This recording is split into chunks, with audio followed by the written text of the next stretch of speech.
Hi everybody, it's Barry Pearman from Turning the Page, and welcome to another podcast. And today's podcast is about chaos.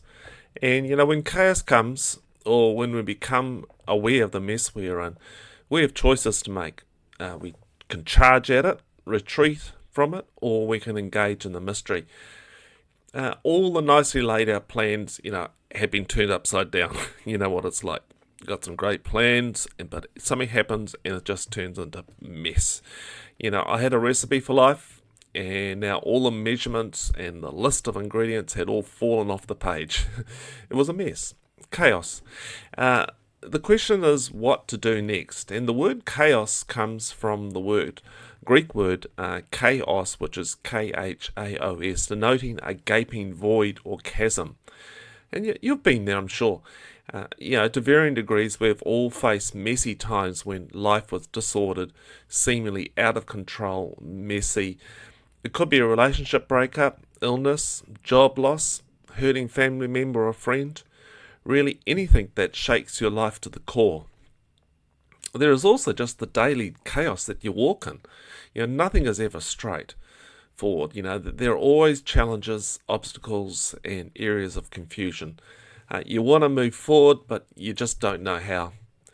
You might retreat from the chasm, but it's still there, in that no man's land of indecision. Depression and anxiety can stalk around you looking to take you down. That's what I find. I have found that there are generally three responses to chaos. The first one is that we charge at chaos. I think of the biblical character of Samson taking on his world of chaos with all his muscular strength. He's the Rambo. He runs right into the battle, arms flailing, war cry, stamping his will on the problem. However, instead of heroic success, he ends up as a prisoner with his eyes gouged out. And then there is Peter up on the mountain where Christ meets with Elijah and Moses. He has to do something. He looks at the chaos, supposed chaos, and offers to make a tent. We do the same. It's easy to make snap judgments, speak when we need to listen, and determine how things should be. We act without consideration. The second response to chaos is that we run from it. Perhaps the chaos will be resolved without my involvement. God brought chaos to Jonah, and he ran. Moses, he ran into the desert, and Elijah into a cave. We want to avoid the struggle. The chaos seems too much, and so we run and hide. Like Adam and Eve, we gather up a few fig leaves and try to hide our vulnerability and nakedness. The third option is that we engage in the mystery.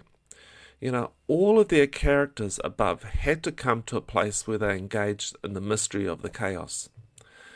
Life is not like a crime novel where the mystery is solved and you, the observer, can return knowing that all is well in the world. Engaging with the chaos involves moving into it and asking questions which may have no clear-cut answers. We enter a dark room. Stopping, we let our eyes adjust to the darkness and try to remember what we know of the layout. We pray for the first glimmers of sunrise. How do we engage with mystery? Well, the first mention of chaos in the Bible is in the very first verses of the creation poem. It sets the stage for the rest of life. The earth was without form, in brackets, formless, confusion, unreality, emptiness, and void, which is emptiness. And darkness, which is obscurity, was over the face of the deep. And the Spirit of God was hovering, which means to grow soft, to relax, over the face of the waters.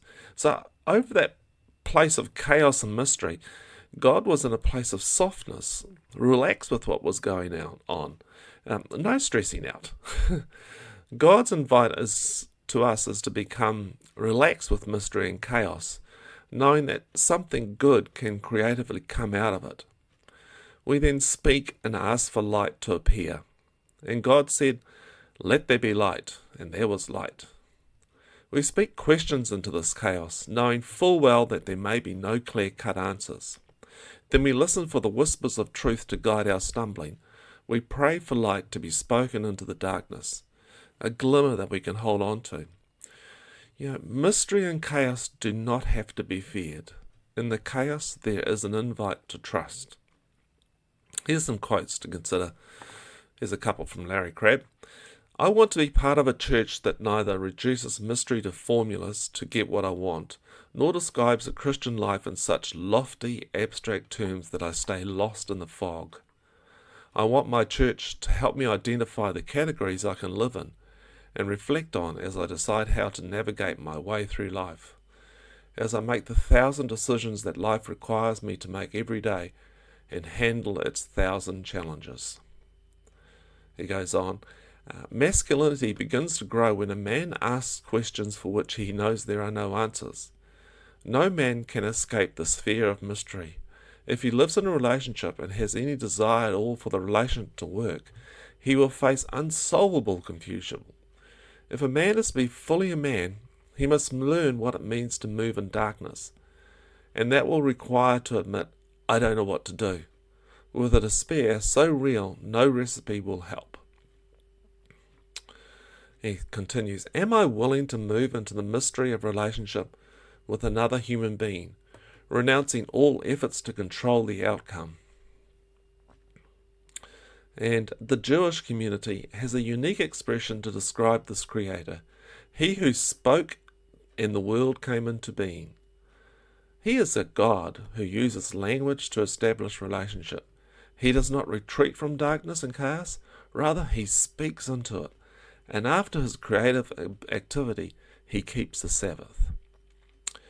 And a couple of quotes from Richard Rohr. The word change normally refers to new beginnings, but transformation often happens not when something new begins, but when something old falls apart. The pain of something old falling apart, disruption and chaos, invites the soul to listen at a deeper level. It invites and sometimes forces the soul to go to a new place because the old place is not working anymore. Another quote from Richard. Change can either help people to find a new meaning or it can cause people to close down and turn bitter. The difference is determined by the quality of our inner life, or what we call spirituality. Change of itself must happen. Change of itself just happens. Spiritual transformation is an active process of letting go, living in the confusing dark space for a while, and allowing yourself to be spit up on a new and unexpected shore. You can see why Jonah in the belly of the whale is such an important symbol for many Jews and Christians. Here's some questions to answer. What is your most natural response to chaos? 2. How does it feel to ask questions when there are no clear-cut answers? And 3. Have you had a belly of a big fish experience? How dark was it? So that's the blog post today, and if you want to come over and read it, it's at turningthepage.info.